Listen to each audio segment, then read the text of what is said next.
Not too many know that there was a problem between Jim Morrison and Robert Plant, these icons that changed the history of rock. Two icons driving by the power of rock.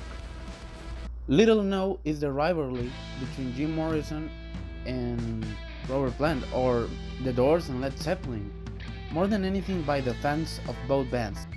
It all started in early '69 when Led Zeppelin landed in Los Angeles and stormed the Whiskey A Go Go. As you know, the arrival of Led Zeppelin provoked an explosive reaction in the public, separating the Doors and similar groups towards another public atmosphere. According to Stephen Davis, in that space of time where Led Zeppelin gave concert at the Whiskey in 1969, Jim Morrison used to go often to the Whiskey.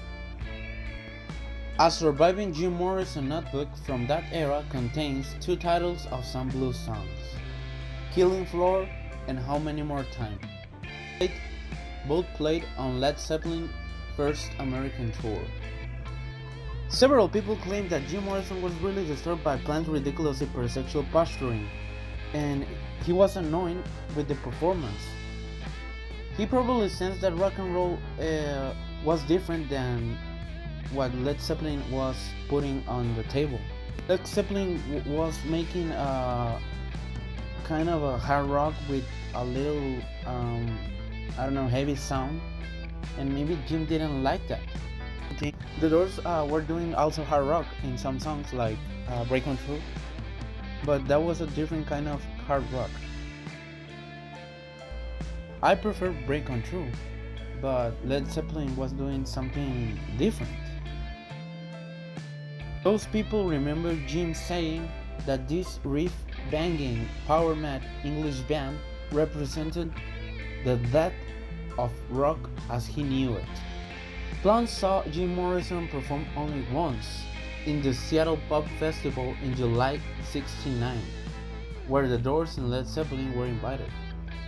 He said in 1970, it seemed like Morrison was screwed up. Morrison went on stage and said, "Fuck you all," which didn't really do anything, that only made a few girls scream. Then he was on the side of the stage and nearly fall into the audience. Plant said that Morrison was in decline in the performance, and Plant said that he did all those things that I suppose were original sexual things. More screwed up and bizarre. Plant didn't like that, you know. So for him, it was really sickening to watch. In my opinion, Plant didn't know a good Doors show at the time. I think he only saw the crazy part of the Doors, but not the talented and good poet that Jim Morrison was. The lyrics of the Doors were superior, and they have a poetic fury that no one had. Their lyricisms could be compared to great existentials and poets. Plant said that Morrison was in decline, and he said that he and Sepp were going for the opposite reaction. But I don't think that, because the Doors released only in 2 years. They released their masterpiece, "L.A. Woman." "L.A. Woman" was one of the greatest albums that the Doors made. The first and the last albums were the best albums. The lyrics of "L.A. Woman" are amazing, a great culture and literature, and he know all kinds of existentialists, French poets, philosophers, painters. Manser was incredible. He played the keyboard and the bass and sang at the same time, and he was also giving ruling the whole band, and his melodies gave an impression of classical music.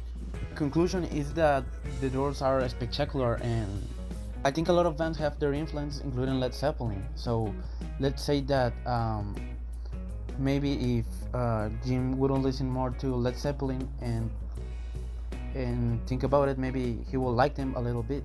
Who knows? And I know that Robert Plant was kind of a fan of Jim Morrison and the Doors when he was young, and I think he liked it. Morrison Hotel album. I really don't want to think that they hate each other. I don't think so.